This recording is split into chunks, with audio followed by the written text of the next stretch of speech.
What if James Bond was never a hero? What if he was a controlled asset from the very beginning?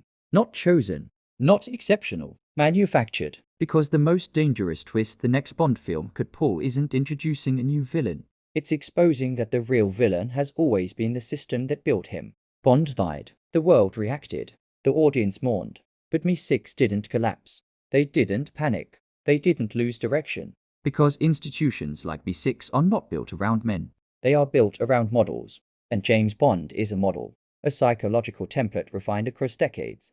Adjusted to political climates, rebuilt for new wars, recalibrated for new enemies. When one version burns out, they don't grieve. They iterate. We've always been told Bond is special. That he's uniquely capable. That he's the best of the best. But what if that belief is part of the conditioning? What if Bond isn't exceptional at all? What if he's the predictable result of controlled trauma, elite training, emotional isolation, and constant surveillance? Mi-6 doesn't need a hero. They need a controllable operative who believes he's a hero. That belief is what keeps him loyal. That belief is what keeps him moving forward. And that belief is what keeps him from asking the wrong questions.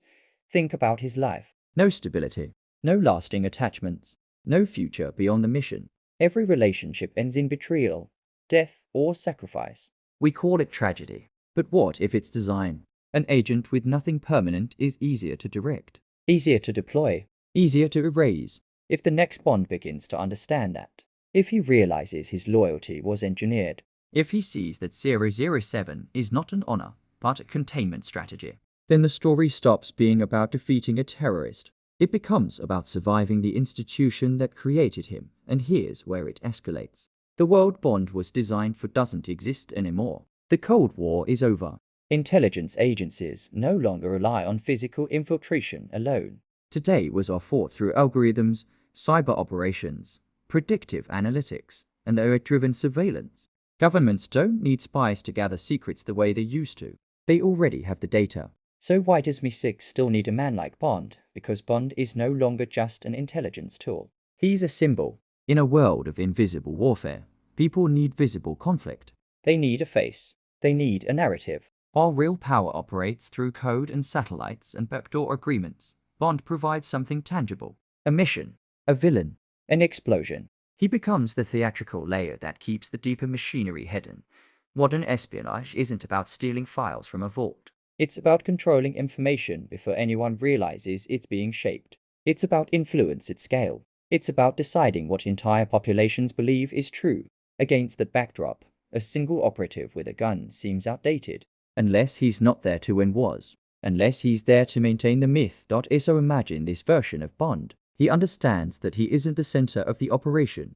He's the distraction. He's deployed where visibility is required. He's sent where the public narrative needs reinforcement. He believes he's preventing chaos. But in reality, he may be stabilizing a system that thrives on controlled instability if Mi-6 creates operatives, not heroes. And if the modern world has transformed espionage into something colder and more abstract than ever before, then the next Bond story doesn't need a bigger villain.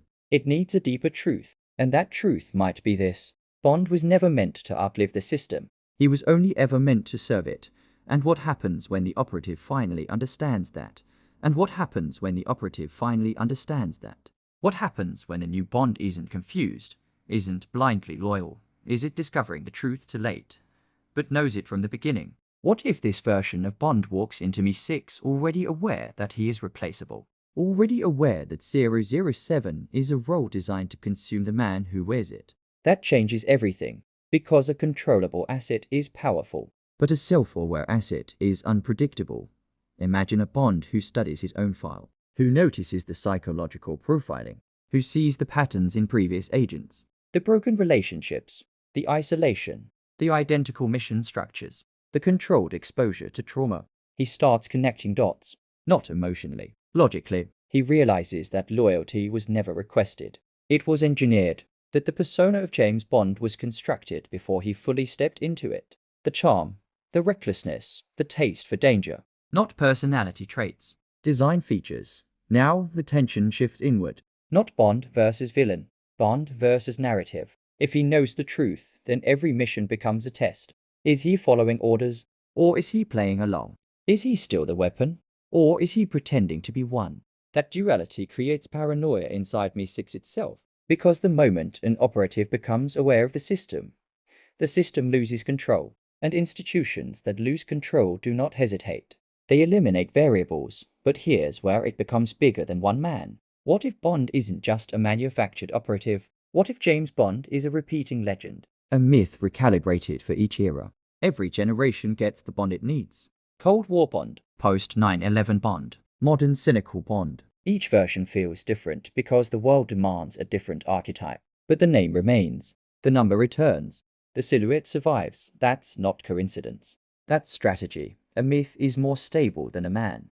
A myth absorbs contradiction. A myth survives death. When Bond dies, the legend doesn't. It adapts. And maybe that's the real genius of the system.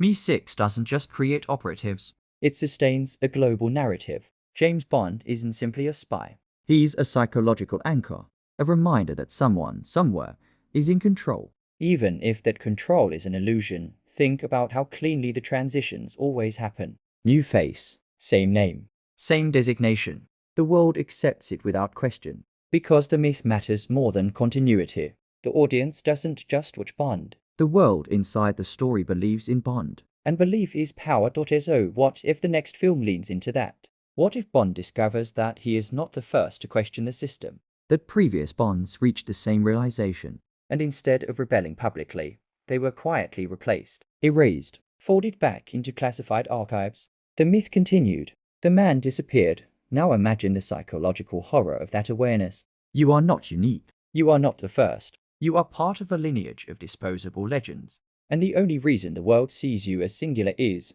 because the system ensures you never see the others. That transforms the entire franchise. Bond isn't fighting to save the world anymore. He's fighting to escape a narrative older than he is. A narrative designed to outlive him. And if James Bond is a repeating legend, endlessly refined and redeployed, then the next story could push a terrifying possibility. What if the only way to break the system is to destroy the myth itself? If Bond knows the truth, and if Bond understands he is part of a repeating legend, then the most dangerous thing he can do isn't disobey an order. It's hesitate. Because hesitation means awareness. Awareness means independence.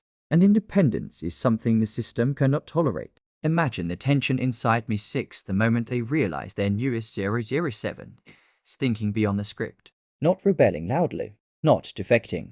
Just observing. Watching. Learning. A silent shift that's terrifying. Because a rogue agent can be hunted. But an aware agent can't be predicted. He follows orders flawlessly. He completes missions perfectly. He plays the role better than anyone before him.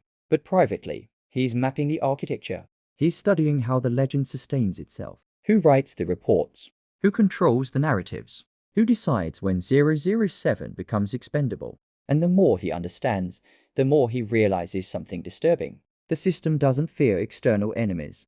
It fears disruption of the myth. Picture a mission where Bond uncovers evidence that previous 00 agents didn't just die in action. They were phased out, reassigned into silence, erased from record.